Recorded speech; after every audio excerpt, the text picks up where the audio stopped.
de La Guaira, que cuando niño yo en ti jugué.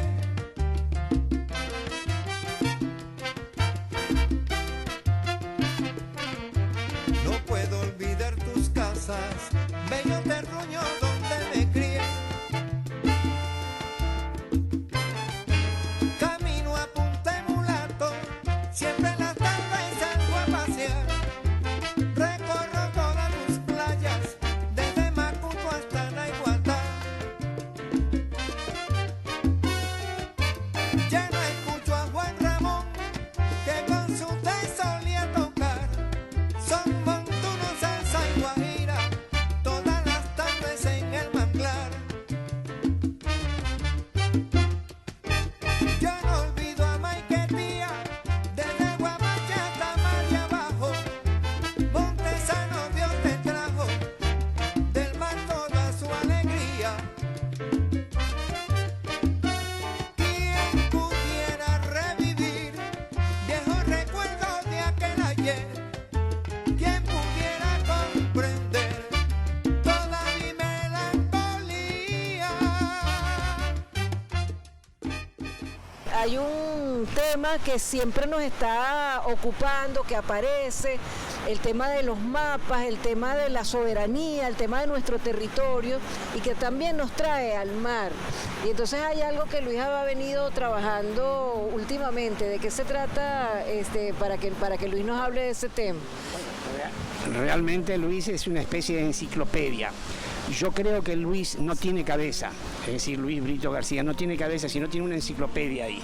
Así que cuando él está hablando del mar y escrito sobre el mar, a profundidad siempre y además de una manera sumamente entretenida, todos y cada uno de estos libros son especialmente entretenidos y digamos de extensión cultural. Así es. Así que en tal terreno, por ejemplo, a mí me impresionó Señores del Caribe, me impresionó muchísimo Virgilio. Es un libro metódico, pero muy, digamos, de una altísima sensibilidad, muy importante Claro, leer pero ese libro. de la literatura, bueno, la verdad es que Luis ha manejado todos los temas y como abogado también se interesa en temas que tienen que ver con hasta dónde llega la extensión y la soberanía de un país.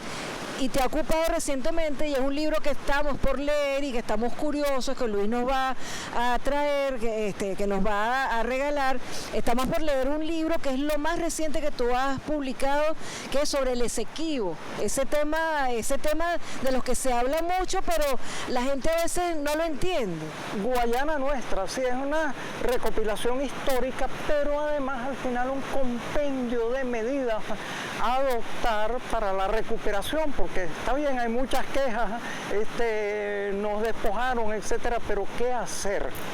Entonces, bueno, tiene que haber una acción cultural de estudio de la población. La población del Esequibo hacia acá es amerindia y es culturalmente diferente con la población de origen hindú y con la población de origen africano que está en otras regiones. De hecho, ellos protagonizaron una rebelión para la anexión a Venezuela y como Venezuela no la apoyó, hubo una masacre, la masacre de Rupununi. Entonces, bueno, a todas esas personas, ya que decimos que es territorio venezolano, se les debe dar la nacionalidad venezolana por nacimiento. Debería haber, cuando era posible, que no estábamos tan apretados por el bloqueo, una serie de puestos fronterizos para darles asistencia médica, educativa, de la índole que sea. Tenemos que estudiarlos profundamente, divulgar nuestra cultura, traer inmensa cantidad de estudiantes de la región a que se formen en Venezuela para que haya un sentimiento de solidaridad y de hermandad con Venezuela. Bueno, hay un conjunto de recomendaciones puntuales. O sea, que es un libro breve y práctico, como un especie de libro manual. informativo. ¿Cómo recuperar el Esequibo? En lugar de quejarnos, bueno, vamos a ponernos en la tarea de recuperarlo, pues. Y entonces no podemos recuperar lo que no conocemos. Claro. Que la mayoría de la población venezolana, ¿qué ideas tiene sobre el Esequibo? Muy pocas. Tú le preguntas a la gente y se queda en el aire. No, tenemos que conocer profundamente toda esa región e irnos ganando mediante lo que llaman el poder suave, no una incursión militar, pero intercambio cultural, apoyo educativo, sanitario, presencia cultural constante, así como hemos tomado formas culturales de ellos como el Carnaval del Callao y otras cosas, bueno, hacerlos conocer nuestro folclore, nuestras fiestas. Entonces, poco a poco, ir creando una especie de unidad cultural que pudiera propiciar después la unidad política, ¿no? Y la unidad estratégica. Sí. Entonces, bueno, es un poco la idea de ese libro. Sí, además tantas riquezas que hay en esas aguas, ¿no? Es importante también para Venezuela. ¿Tú cómo ves esta inquietud de Luis? Imagínate, Luis yo creo que ya va a llegar a los 100 libros y esta es una de sus inquietudes que son múltiples. ¿Cómo ves esto del tema del Esequibo en la parte como ciudadano? ¿Cómo te llega a ti? Más que como ciudadano, como militar, ¿verdad? Es un tema muy sensible, indudablemente, porque todos sabemos que desde 1777 que la Capitanía General de Venezuela es territorio venezolano. Y como venezolanos hemos visto que por influencia extranjera nos han quitado, nos han robado territorio de una manera sistemática y orientado por las potencias del momento, ¿ok? El tema de Guayana es tan radical y sensible para los militares que, bueno, nosotros el sol de Venezuela nace por el Esequibo. Recordemos que hay un acuerdo de Ginebra donde está demostrado que se tomó una decisión arbitraria y que Venezuela desconoció desde el primer día y puso en reclamo al mundo entero la decisión. Venezuela, un país soberano, hace uso de sus derechos, según el cual las partes se comprometen a buscarle solución práctica al problema. Entonces, ese territorio, históricamente, legalmente, es venezolano. Todo, hasta el río Esequibo. Juntemos filas y pongamos rodilla en tierra en defensa de la sagrada soberanía de Venezuela. Un acuerdo para la ratificación y defensa de la soberanía de Venezuela sobre la Guayana Esequiba, y se aprobó salir como una sola voz, un solo país, a defender los derechos de Venezuela sobre la Guayana Esequiba. Así que el Acuerdo de Ginebra establece que toda la controversia del Esequibo está viva, y en eso estamos nosotros y vamos a estar hasta el final. Es la consigna del corazón de todos los venezolanos auténticos, de todas las venezolanas auténticas. El sol de Venezuela nace en el Esequibo. El Esequibo es mío, es tuyo, es tierra venezolana. El Esequibo es mío, es tuyo, es nuestro. El Esequibo es mío, es tuyo, es tierra venezolana. El Esequibo es mío, es tuyo, es nuestro. Eso lo dice todo. Bellísima esa frase, ¿verdad? Esa frase ya dice lo que representa el Esequibo para el venezolano y para el militar mucho más. Indudablemente, dentro de la geopolítica, yo creo que el esfuerzo, el trabajo geopolítico, jurídico, legal que ha hecho pues, el gobierno venezolano ante las instancias internacionales ha sido determinante. Todos fuimos testigos de la ponencia pues, de nuestra representación en La Haya, simplemente explicando nuestra posición, simplemente diciéndole que, o sea, no aplica, no tiene competencia la Corte Internacional, ya que hubo un acuerdo, el Acuerdo de Ginebra, en la cual Venezuela pues suscribió y también se suscribió en aquel momento. O sea, simplemente lo que estamos diciendo, respetémonos, porque eso es nuestro. Ahora, con la figura del buen oficiante se supone, cosa que logró el comandante Chávez, ¿verdad? Y con las relaciones con la Guyana en aquel momento, a través del buen oficiante se supone que habrán las conversaciones pertinentes para llegar a un acuerdo que estoy seguro que con la política exterior de paz, de cooperación, de integración, que es nuestro proyecto constitucional de país, estoy seguro que se iba a llegar o se debe llegar a un acuerdo favorable para ambos países. Sí. General, ¿qué es la figura del buen oficiante? El buen oficiante es una figura que lo podría explicar mejor nuestro amigo Brito, pero es simplemente que a través de los organismos, en este caso de la ONU, que evitar precisamente agotar las instancias de diálogo para llegar a unos acuerdos limítrofes. Esa es la figura. El basamento jurídico no lo tendría ahorita, pero es un tercero, evitar pues la confrontación, llegar pues a esta política de micrófono internacional, y lo peor es cuando existen terceros, agentes internacionales terceros que no tienen nada que ver con este problema. Entonces, en este caso es permitir que dos países soberanos o dos países que tienen identidad puedan dirimir un problema limítrofe a través de los organismos internacionales. Algo importante que podemos hacer todos es divulgar siempre el mapa correcto de Venezuela, que indica que el sol de Venezuela nace en el Esequibo. Entonces, no quitarle el Esequibo, sino ya sentir que es parte de Venezuela.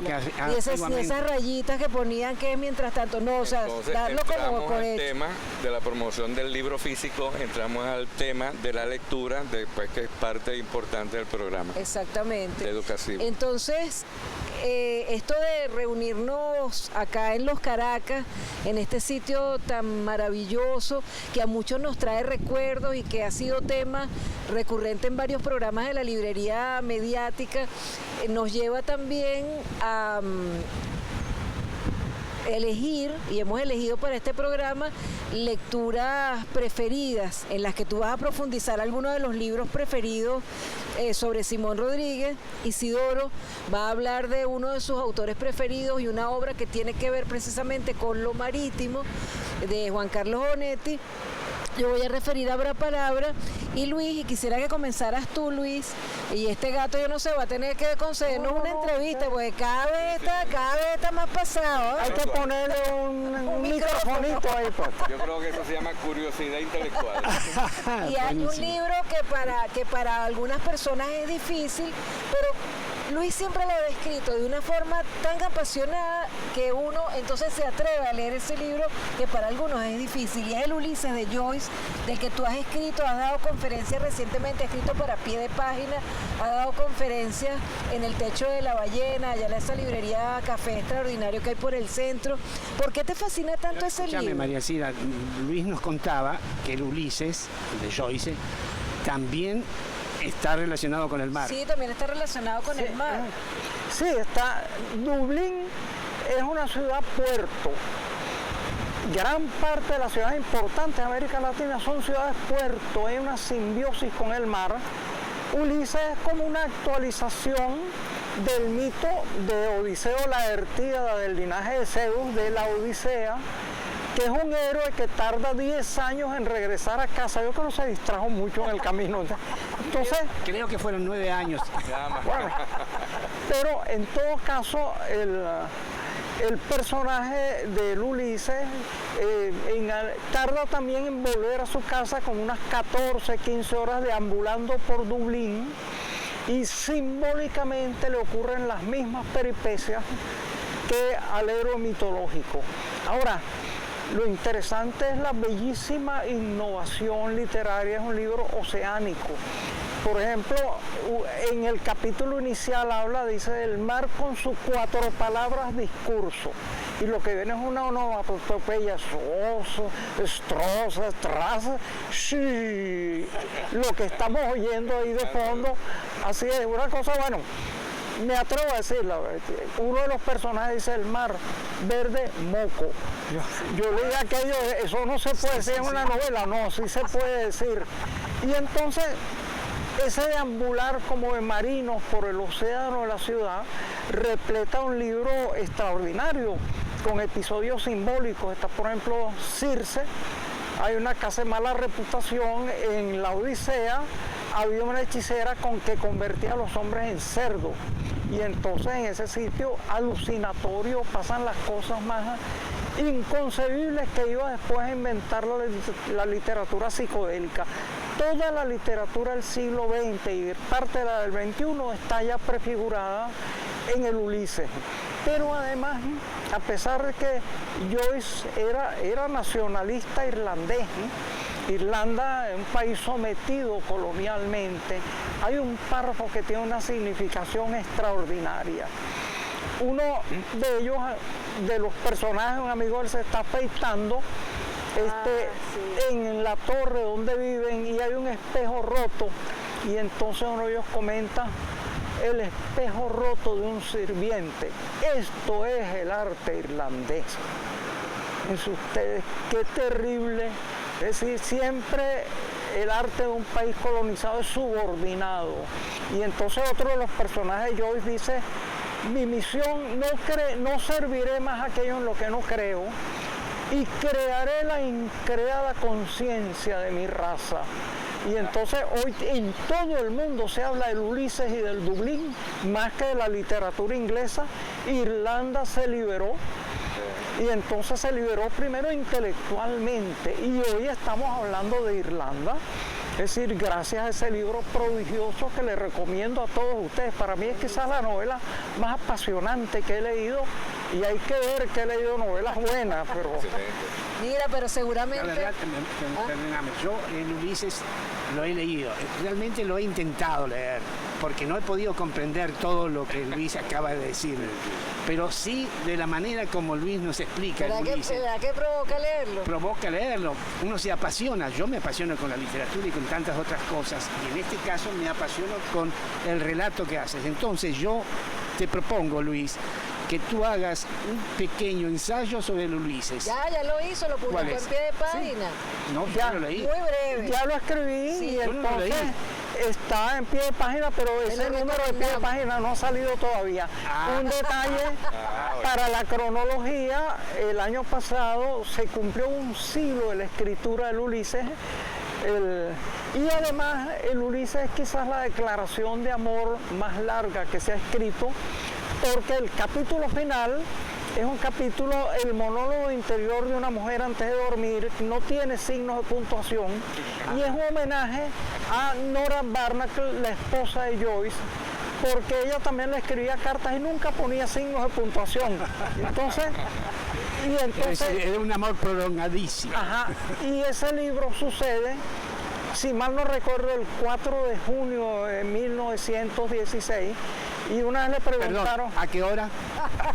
No, es todo el día, pero ese día fue el día en que Jane Joyce se le declaró a Nora Barnacle. Qué lindo es. Qué lindo. Al leerlo celebramos una declaración de amor y ese libro termina además como deben terminar las declaraciones de amor. El personaje que está a punto de dormirse y que tiene ese monólogo interior largo, se le hace una propuesta amorosa y dice sí, quiero, sí. Termina con una gran afirmación a la vida y al amor. Maravilla. Ese libro también tiene, ese autor tiene un premio del Festival de Novela Gráfica de Angoulême.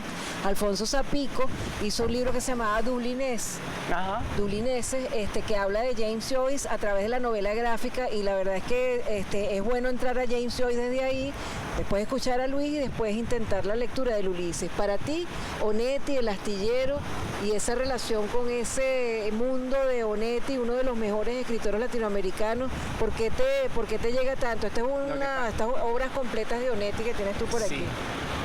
Debo decirte primero que nada que yo voy a hablar entonces de un autor y de una novela que más bien es sombría, no tiene ese brillo hermosísimo y atractivo que Luis acaba de decirnos en el Ulises.